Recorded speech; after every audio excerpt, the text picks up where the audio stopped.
Hi, this is a very quick spoiler warning to let you know that in this commentary, we are going to be discussing major plot reveals for later on in the series, including who really killed Keith Flapp. So if you want to avoid those spoilers, we wholeheartedly encourage you to watch the series first before you come back to this. Thanks very much. Such a funny joke, and I wish it could have stayed in. And that's when I realized, like, oh, fuck, I haven't done enough work. I also feel like that's the first time Beth ever spat in her life. She did. She did. I can give you that as a fact.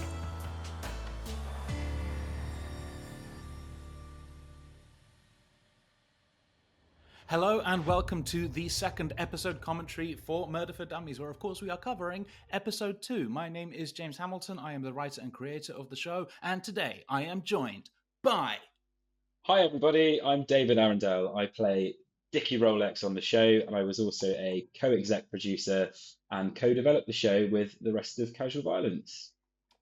I'm Luke Booys. I also co-developed the show with Casual Violence and was a co-exec producer, and I was first AD on shoot days as well. Hello. And- I'm. Oh yeah, and I wait, played wait, Tom wait, Flapp. wait. Yeah. You I played played Tom Flapp, yeah. Oh my Yeah. goodness. I forgot And I the nearly- first thing and we I- see in the show. And I nearly didn't yet let you say that. That says a lot. I am Esther Farrago. I'm not Esther Farrago. I play Esther Farrago. My name is Lucy Farrett, and Is yes, Lucy I play Farrett. Esther Farrago, who made the documentary that we're all watching. Yes, you did. And Luke, when you said first AD, I thought you said first aid. I was like, I was Oh, first yeah, I aid was on the show. responsible for that as well. I mean, But you it are wasn't- first aid trained. Wasn't necessary. Wasn't necessary. Yeah, no, it was surprisingly, health and safety wise, worked out fine. I think, Considering as the it number should. of knives. Exactly. But we are here, of course, to discuss episode 2, which is where we learn a lot more about the backstory of Keith Flapp and get a bit of a deeper dive into kind of all the characters that we're sort of meeting throughout the course of the series, meet a couple of new ones, and the consequences of Richard Prent's death start to kind of bleed into the rest of the episode. So without further ado, let's start watching episode 2, which is called Motive. Can I think of anyone who'd have wanted to kill Dad? I mean, guilty. Strong start. We got Luke right there. There we It's this was, I think, Just wanting to. Not one of everyone's favorite jokes in the whole yeah. show. Fantasizing And Luke, about you it, delivered it so sure. well. It's just such a You know, like who doesn't want to big stab laugh Yeah. really early on. We put it in both the trailers. Yeah, it's like fun this actually as well because like the kind of energy behind that extra bit, that was a big James Roberts influence. It's like how hard can we push that while still keeping it like natural and real. And I think we found a really good balance with that, making We room in did. there for me. I thought that worked really well. Yeah, this is one of my favorite jokes as well. I wasn't even cross-stitching. I was just stabbing a picture of the needle. It's just such a good little. We get such nice little reintroductions to all the characters, and it feels like we've done all the kind of table setting in the first episode, and now we kind of get to let everyone off the hook a little bit. Yeah, I love this episode for getting into the backstory of everything and everyone. And it just feels really rich with detail. Yeah, I just love that about it. There's a cut line here, I think, where Dickie says, "Who orchestrates a shoe heist?" Which I think we cut for time, but I did really like that. And I think we had a little more here for Alex. I can't remember exactly what, but we cut some stuff here too. But we just had such good material for this, and yeah, it's nice to get into like everyone's backstories. I found this episode like really easy to write. I think of all the episodes, this was the closest. There was the smallest gap between the first draft of this and what it kind of ended up as. Like episodes 1 and 2, I remember came out really quickly, like script-wise, and everybody read them and were like happy. And it's like, great, we're introducing the characters, we've got the concept of the show, we're figuring stuff out. And then episode 3, which we'll talk about later, obviously that's the one where you have to figure out where everybody was on the night of the murder. And that's when I realized, like, oh, fuck, I haven't done enough work to, like, figure out everybody's movements and had to go back and replan stuff. But this episode came together so easily, because I think it's just such a nice format for not just jokes, but like you said, Lucy, really being able to, because we can dig into people's backstories. I think as long as obviously the logic tied into, where people's characters are at and the mystery, and nothing contradicted anything, we just had such a lot of scope to be really stupid with a lot of the things that we would learn about the different characters and their history with Keith. Motive. Keith's tragic death only solidified ventriloquism's place in the mainstream. Amy's one of my faves. She's so good. Like Kurt Cobain. She is exactly as I imagine the character. Like everything about her delivery from the script, like, is exactly what I had imagined Madison would be like. Yeah, she nailed it. I love it's just really funny to me that Kurt Cobain is also a ventriloquist. As Roberts isn't here, I'm going to have to give him credit for the man, his kin, his mannequin, because he was very proud of that joke. That was him. It's a great pun. It's a good pun. What I was thinking watching this back was how Darren gives us so much information about like he's a great device as a character, because he just gives so much information about how successful Keith was, not alongside Madison, which I think is just a great thing about him. About he is like the person of the public at the time who was obsessed with ventriloquism. He gets to be that voice of like the nation, which is quite fun. I feel like you always have that person in not just true crime documentaries, but documentaries in general. Definitely. They're talking about like the 90s phenomenon. Yes. They're talking about his, it's always that kind of personality as well. It's always somebody so like good. Alex who's like, here's why everything was so good. It was amazing. The almost like the journalist, but he's not. He's just a head of a fan club. Yeah, but that's what is lovely about Darren's character, isn't it? That he wishes he was the journalist. He wishes that he was that cool. But is just a nerd. Dave, what were you going to say?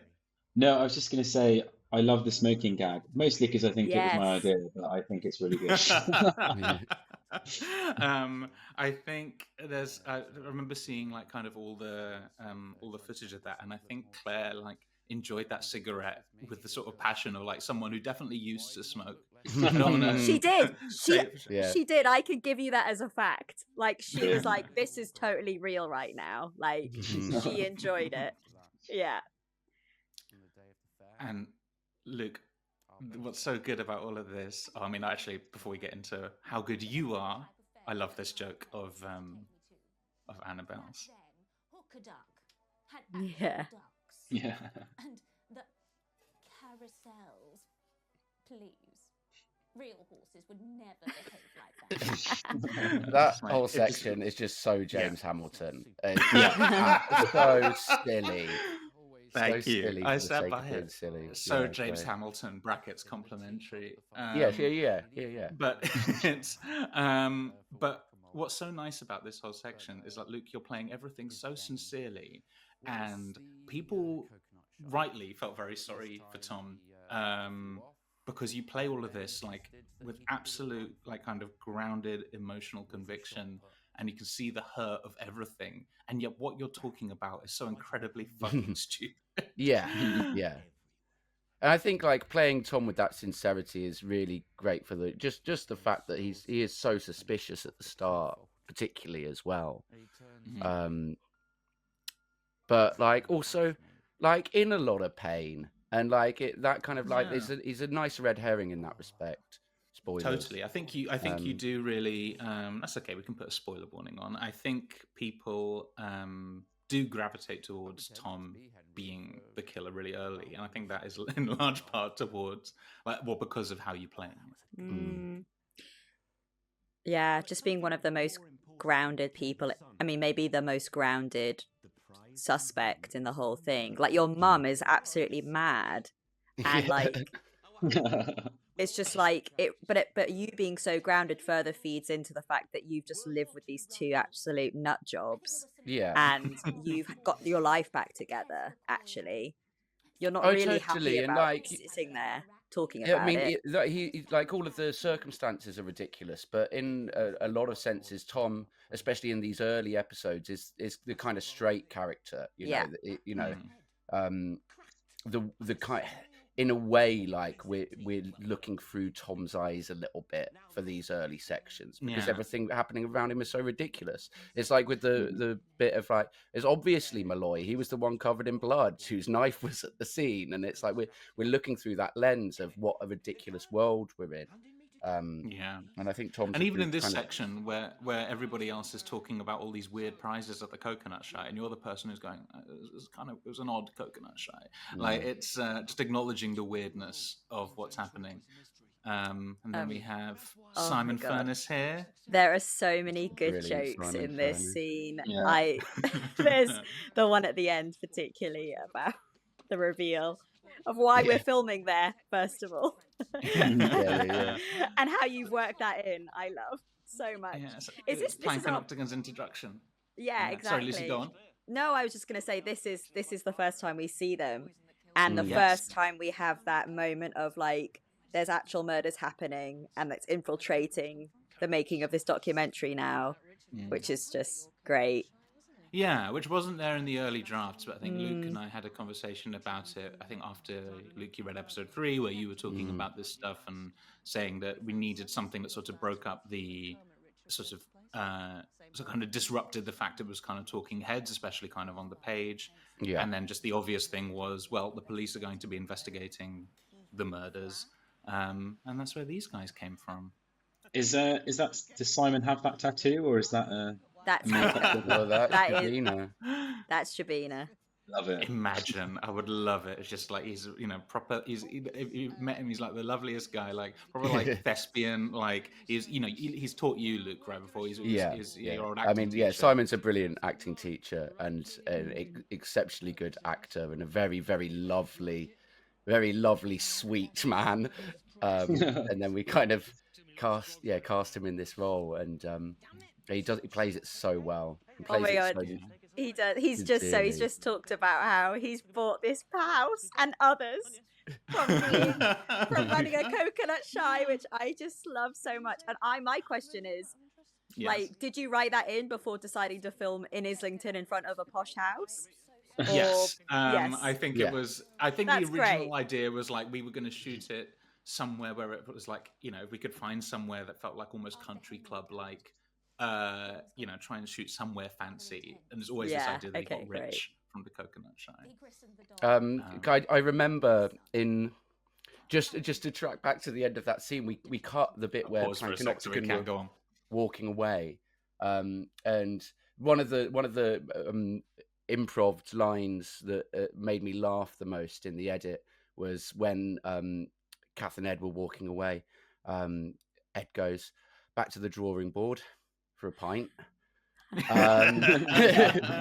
which is just such a funny joke. Funny. I wish it could have stayed really, really nice joke. I think it was just one of those things where like that scene was like it had that natural kind of cut point, and I wanted to kind of make sure we were kind of keeping the momentum of the episode going. And I was like, it's a really funny joke, but we're spending a bit too long on this scene.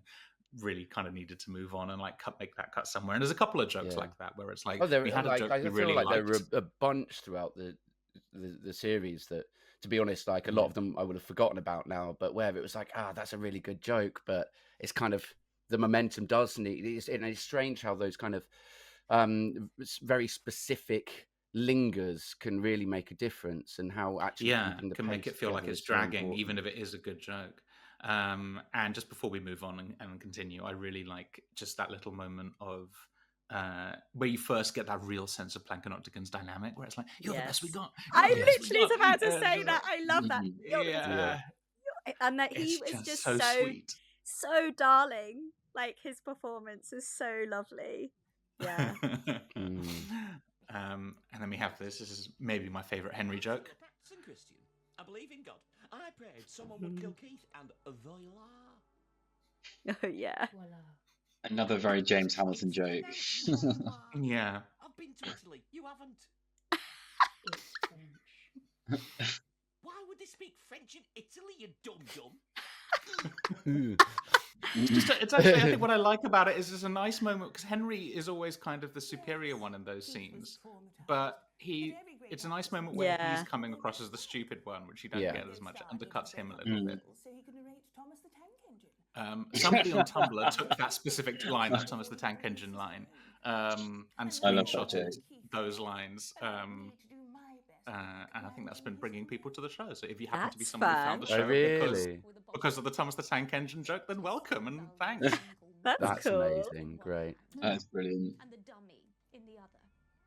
What are the other ones? David Beckham and his cologne. David Beckham, his cologne, and then it's the tragedy of Keith's death. And then he started drawing a crowd. I just think the storyline of how he is then out, like how you've taken him just being depressed in the park. I just love that as the start of it. Yeah. Well, it all came from, I don't even remember like how we got there with it, but it was something that as a group we were talking about early, just trying to figure out, okay, how does Keith become this very successful ventriloquist? And it definitely wasn't me who pitched Coconut Shy accident. It feels like an Alex joke. It feels, it's either Alex or Luke. Yeah, I think it was Alex, and because it feels very him, and it just the specificity of that was kind of so weird. Yeah, I can't remember how that came about at all, but yeah, I don't remember. But I think I love, you know, I love the, and kind of it's talked about earlier, like literally in the episodes. Darren talks about it, how it's a really nice kind of device to get the dummy in there, being a prize in the Coconut Shy. I think that was exactly what it was actually. Is like, how does he get his first dummy? I think okay, cool. was like Coconut Shy accident or like Coconut Shy. Dickie. No. It was bollocks. I love love that delivery so much. Guys and Dolls is the name of the club. I think was Alex, but it's like it's low hanging fruit, but like it's the obvious thing. Of course, you got to call the ventriloquism club Guys and Dolls.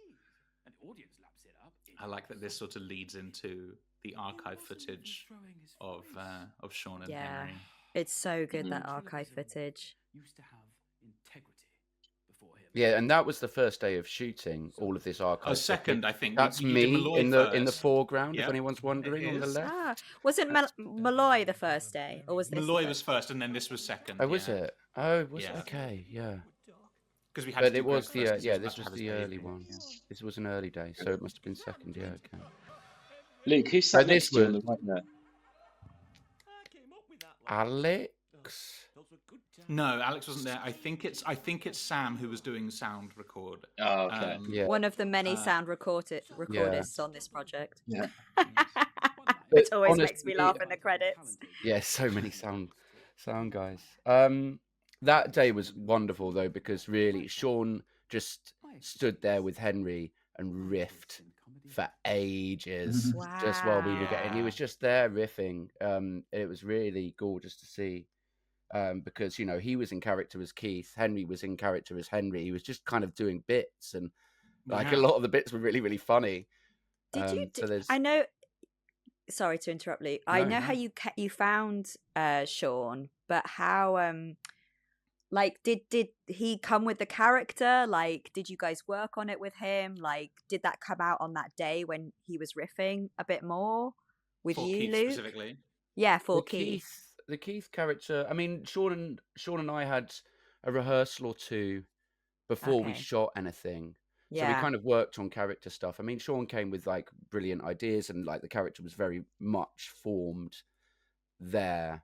It was just kind of working stuff out a little bit in terms of characterization, but it was very much formed. We had all of the recordings for Henry pre that shoot as well, because Tom Tuck had done all of the voiceover for it prior to that shoot, so that we could use the audio of Henry's voice in that. So I suppose also the character of Henry from Tom's recordings was also kind of solidified at that point as well. So Sean was kind of using I That's guess great. that character Yeah. to And there's a bit coming up inform with what he was him. doing there. Yeah, there's a bit coming up that I think the line was the same, and therefore kind of what he was meant to do is the same. But the whole thing that's about to come up, which is teaching a dummy how to shave. I don't think it was written in the script that Sean dips the razor in his beer, which I think is either here or it's in the next time we cut back to it. Yeah. Oh, And wow. it's like so funny to me that he does this. It's like one of my favorite visuals I- in the whole show. I love how that was you can a hear James Henry Roberts say no. shout. Oh, was James it? Oh, Roberts credit to idea, Roberts. yeah. That's really funny. I've actually started doing that when I'm shaving now. It's great. Did Sean? I feel like in his audition he played Keith as Northern, right? That was quite an early call on his part. Or was that something we? I can't remember. I feel like we specified that we wanted Northern. Yeah. I did. Because I remember we were specifically trying to like figure out, especially accent wise, kind of what we wanted, and I feel like we gave him that as specific direction. Yes, I'm pretty sure we did. Yeah. Yeah. Can you stop pausing it on these horrible faces, by the way? No, these are great faces. It's really annoying. This is my phone background. Is it? It will be Why are you now, calling? Can we just actually have a moment of respect for Dickie Rolex's glasses? And I don't know where you acquired them, Dave, but they're just so perfect for the character. He mentioned this in another episode. They are so my, we're gonna they are my save wife. it could be a reveal. Oh, you ruined it. Never mind. Sorry. I wanted to. We'll We edit need it to out, but know. yeah. Those are my glasses. Not exactly the golden puppet.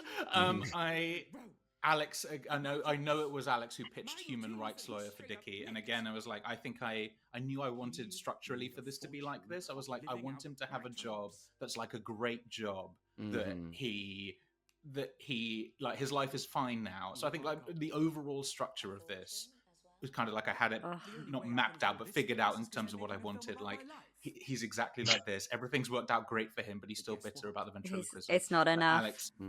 Alex specifically pitched human rights lawyer, and again, it's just the specificity that he won the Nobel Peace Prize.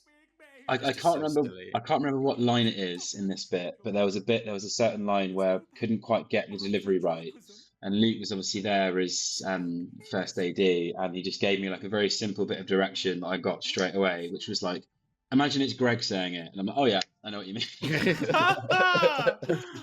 I'm gonna look out for that from now on. It's the well, I can only afford this place because they're making a documentary about my life. It was that line. That is very great delivery. Oh yeah, wow.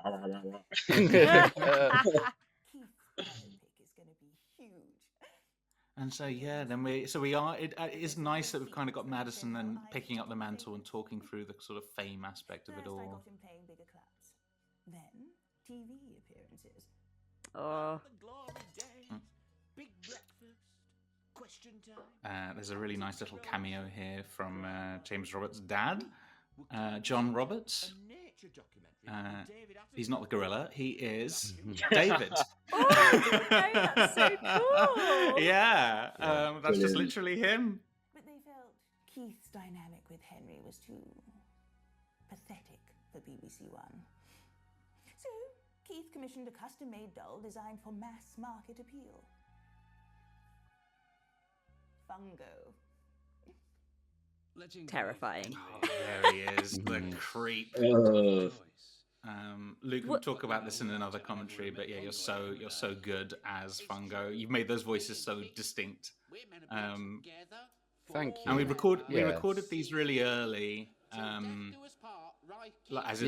early. I mean, it was the same day again. It had to be before this, which was the same day as all of the stock footage from the Working Men's Club.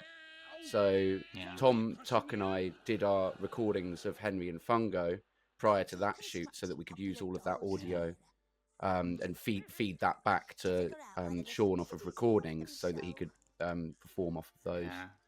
And also like choreograph the puppet to that audio, because obviously it needed to all be aligned. So that was choreography as well, because he was hitting the exact delivery of those lines that we'd pre-recorded. I didn't mean to interrupt, but it's like we haven't had an opportunity yet to talk about Kat Bond. This is her first appearance. as Oh, Madam Puckerbrush, and she's so good. fantastic. And the thing is, it's the same as with Greg playing Malloy, in that it's such a heightened character, and yet she's playing it with such detail and specificity that you completely believe that she's real. Totally. Yeah. And then that's the funny thing. That's what I really like about this line, is that Malloy has gone from someone who's clearly a fucking maniac to seemingly the most reasonable person. Yes. In the whole show. The only one who's like, yeah, Fungo's a bit weird. Therapist has got a lot on his plate now, I can tell you. Because I pay him with meat. I love that joke. That's definitely one of my favourite jokes. I love It's it. one of mine as well. So good. I like it as well. I'm proud of that one. In my dreams. And so here we get the first swig of the white spirit, which is sort of played almost like it's an accident, but then she doesn't react to it.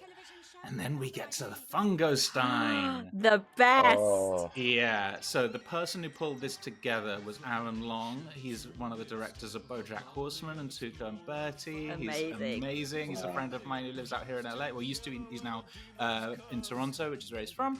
And yeah, he did such a good job with this. Roberts did the storyboards, and then yeah, all the animation was done by Aaron. He's a legend. And then Odin did the theme music, of course, which is so good. It's so quintessentially 90s. It reminds me of Penny Crayon, like the way it looks. that was like the reference that we used. Yeah, so I great. think, yeah, Yeah. yeah, it's so Penny Crayon. It's just so wonderful to have that detail. It just makes the whole world even realer to have like actual footage like that. Yeah, that you we really believe get to see existed. This was the show. Yeah. What I like about this Dickie joke is that it just really gives you a sense of what his act was like and why he wasn't successful. Yeah. Because he's so up his own ass. Yeah, he's a bellend. Yeah. As is Alex. No, I'm kidding. Oh, this bit's so fun. I would spit. I'll do it, Henry. It's just this little bit of movement, that moment of the looking down and the turning to look at each other. It's such a good bit of performance from Beth. Yeah. I also feel like that's Beth the first does time such a Beth good ever job. spat in her life as well. Like, Hey. imagine Beth.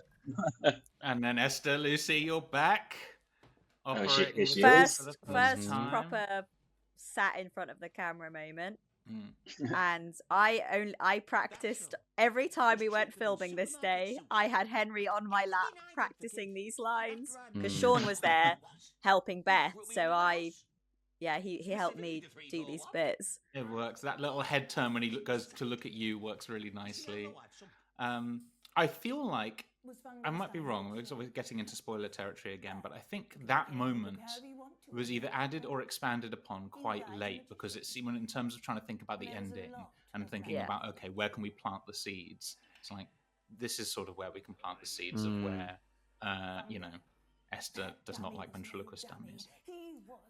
And these moments, these little behind the scenes moments, again, Sean is just the best.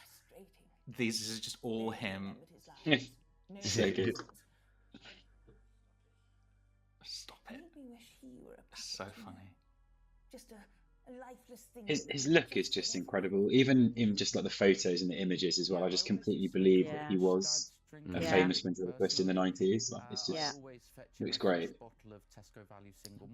Another mention of Tesco Value single malt, planting those seeds. Oh, It's the real a tapestry. It is. Yeah. And The again, it's Cluedo like item. Yep, exactly. It was nice. And it's just brutal, this, isn't it? It's just so sad.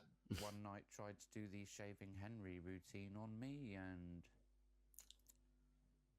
sliced up my face. Just poor guy. But then it's so stupid. So dumb. So dumb. This is that's such a nice little performance detail from Greg that I love, is that when Lucy, you bring up Annabelle, the little smile on his face is like, I really love Annabelle. Yes! I'm happy to talk about Annabelle. And again, it's just Greg is always we gushed about him in the first episode, but like that moment is so good, and then there's this, which is so silly. You're famished. This is Rory Cargill, who's a brilliant character comedian, sketch comedian, and also is genuinely a sound guy. So he did our sound recording as well. I've got a couple of calves in the walk-in freezer. One of the many.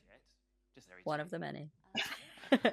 I love the just very chilly delivery as well from Greg. The just very chilly delivery is the kind of Greg line delivery that you were emulating as Dickie Rolex. They're making a fool of my life. Just very chilly. Like it is. It is that.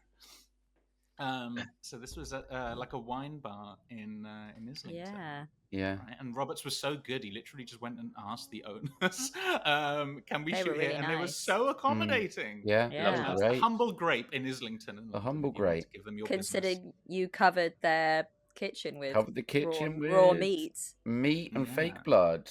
And it was getting quite close to the kitchen staff being in when we managed to finally get it cleaned up. That was a very glamorous job. Finding every bit of fake blood and trying to get rid of it. This was fun. I love this. It looks so good. I love the fact that this is. I think this is all practical stuff, right? Like none of this is a VFX thing. No, Greg had to lie there for quite some time. Yeah. And it was quite a slippy floor. It was a lot of blood. Yeah, it was so slippy. Yeah. The thing is, as well, it sounds really stupid, but like it was probably more blood than it looks like it is, because it's like when you look at it, you don't go like, "Oh, that's such a lot of blood." But I could imagine if you were there, it's it must have felt stinky and bloody. Yeah. What a day! What a great day! It was a great day. I think it's really interesting because obviously, Luke and Lucy presumably were there for most shoot days. Correct me if I'm wrong.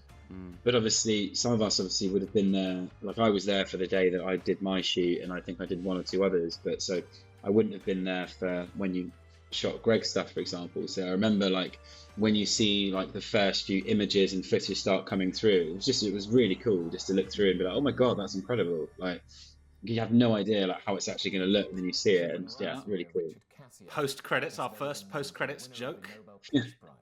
For his campaigning against the abuses and torture perpetrated by the US government in Guantanamo Bay. Accepting the award, when we filmed this, I'll let Dave do his punchline first. I'm not a monster. Waste of fucking time. when we filmed... I think probably most people aren't aware it's there because it is right back at the end. When we filmed that, when we filmed all of Tom Bell's stuff, so we did this as kind of part of a sort of day of reshoots / like additional material we wanted to do, and obviously it's like, you know, we shoot all of his newsreader parts in one day and kind of age him up as we go. I remember like with all of the other lines, you know, he improvised a bunch and played with things. We gave him the lines for this. I remember specifically with that one, he was like, sorry, what's the joke for this one? Because without the additional context, it's just like, oh yeah, he you know, he helped get some people out of Guantanamo Bay. Just the setup of that was very funny. It's like I don't know if I'm playing this right because it doesn't feel like it's a joke. But yeah, that was a really fun day, wasn't it? Because we were doing all of that bonus stuff. That was when we were doing the music video, right? It was when we were doing the which we'll get to next episode. Yes. Yeah. But yeah, I remember just spending basically an afternoon just cracking up at all of Tom Bell's improv stuff he was doing around various lives. So funny. And I'm so glad that we added that character just in part for the way that Tom played it and some of the great work that he did, because it wasn't originally going to be there. The only reason that kind of character really came about was because we decided we wanted to put a news report into the opening credits. That's originally what it was we were kind going of a bit of a do, trope, wasn't it? And we kind of thought, it would be quite cool to start, the opening credits with that. And there is that moment of newsreader before the first episode opening credits. But then we kind of thought, it would make sense to just film a bunch of stuff with a news reporter, just to add that extra layer in there. And it's super real. It's super real world building as well, especially like from a British context where you have like the same BBC style anchor through years, you know, like Moira Stewart. You would see Moira Stewart age over our childhood until she retired. So it's just that little extra detail that feels very authentic to like British culture, which again just works very well in the building the world. So has anyone got any further thoughts on episode 2? Anything you wanted to bring up that we didn't have time for? My main question, I think we sort of touched upon it a little bit, was basically I think you touched on it with the backstory for Keith coming up with the coconut shy, and I just wondered, like, did you guys have like a session talking about Keith, like all together, about like building that backstory for that character, which then obviously developed all the other characters? But yeah, how did that work? Much. Yeah, so the way especially those early episodes worked is we were having like a lot of discussions about kind of the overall structure of the show, and as that was sort of evolving, kind of what I would do is like, okay, I want to talk about you know, we're sort of fleshing out all the main characters and thinking about, okay, we need to kind of flesh out Keith's backstory, how he became a ventriloquist, like, you know, how all of this stuff happened. I think this was before any script stuff was done. We just had a Google Doc and we were doing these kind of Zoom sessions and just bouncing ideas around and trying to fill this out. And just, specifically map out Keith's journey at one point, which I think was before any scripts were written. And the coconut shy joke is a good example of a few things that happen in the show where it's like, I love a silly joke. There are certain jokes where I'm like, is that over the line silly that it's too ridiculous and it's going to break the reality of it, which sounds, and like, I think Alex obviously particularly disagrees with me on this because he pitches these very silly jokes, but I think it is really important to sort of draw like a little bit of a line somewhere in the sand between, you know, having it be silly, but just having the world feel believable. Because I think the thing that I don't like in comedy particularly is when humor feels super random, I guess is the way to describe it, or like just wacky stuff is sort of happening for no reason. I find it much more rewarding if it's like, okay, I buy that everything that's happening could have happened in this world, and we're not just throwing something in because it's funny. We're doing it because we do genuinely feel like the character would have done this and made this decision. And the coconut shy obviously landed on the side of this can work, and it was just, especially because it's part of the history and the backstory is so silly. Thought, you know what, it's fine, we can just go with it. But it's definitely one of a few jokes that did make it in, where I was like, I don't know if this is too silly. But it's not. But I think like one of the nice things about the coconut shy thing is that it is just so perfect for like, that sense of nostalgia, isn't it? And when you're, I feel like it's one of those, you know, early childhood memory things that is really kind of perfect for this. So it doesn't feel too silly because it's so reminiscent of that kind of 90s feeling of being a kid in the 90s, you know. It is. Another thing while we're on the subject of that, which I can think of that I guess is relevant to episode 2, a friend of mine, a writer named Jack Bernhardt, who's like one of the loveliest guys, like he came to the premiere, like loved the first 4 episodes, and was like one of the smartest writers I know. And so after the premiere, a few days later, we were catching up. He was talking about the show, and he voiced a theory on who the murderer is. Obviously, we're getting into like spoiler territory, which was so smart that, and I was like, I hadn't thought of this, and I don't think I would have changed who the murderer was if I'd thought of it, but I would have leaned into it narratively, which is that the murderer is Henry, the original Henry, Tom's brother, and that he's somehow alive still, because that is such a trope of setting up the kind of there's a dead twin. Right, that like the dead twin will come back in some way, and I would freely admit it just didn't occur to me at all during or any of us. Oh yeah, I'll tar you all of Casual Violence with the same brush. It didn't occur to us to lean into that as an idea at all. And as I say, I don't think I would have changed ultimately who the murderer was, because I think that was very early and felt very right. And to me, right from the first conversation we had, is like, well, the murderer can only be, spoilers, Esther. But I really wish we actually leaned into that as a theory now. As in, like, just such a good theory, a possibility, like, to question, but the characters are just even questioning maybe he is alive. Yeah. But I feel like it might have retrospect, overcomplicated it, but yeah. Yeah, and I feel like in retrospect, it's quite nice to have that there as something for the audience to think about, and it's nice, and it's nice to imagine that people might have theories about it when they're watching those first few episodes and be trying to figure it out, and so it's nice to have those kind of.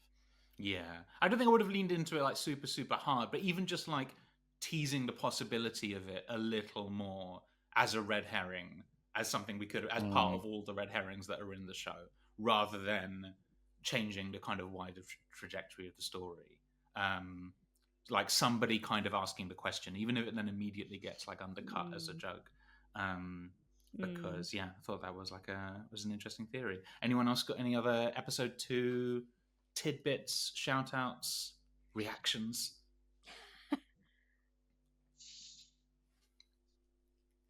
All right. No, I don't think so. We're satisfied. So. Yeah, I think I'm pretty satisfied. Yeah, it's a pretty satisfying episode. Yeah. All right. So in that case, we are going to wrap it up there. Thank you. That was Motive. Thank you for watching. Please join us next week for episode 3's commentary. And then after that, it's probably going to be episode 4 and then 5 and then 6. You know how numbers work. We'll talk to you then. Take care. Bye. Bye.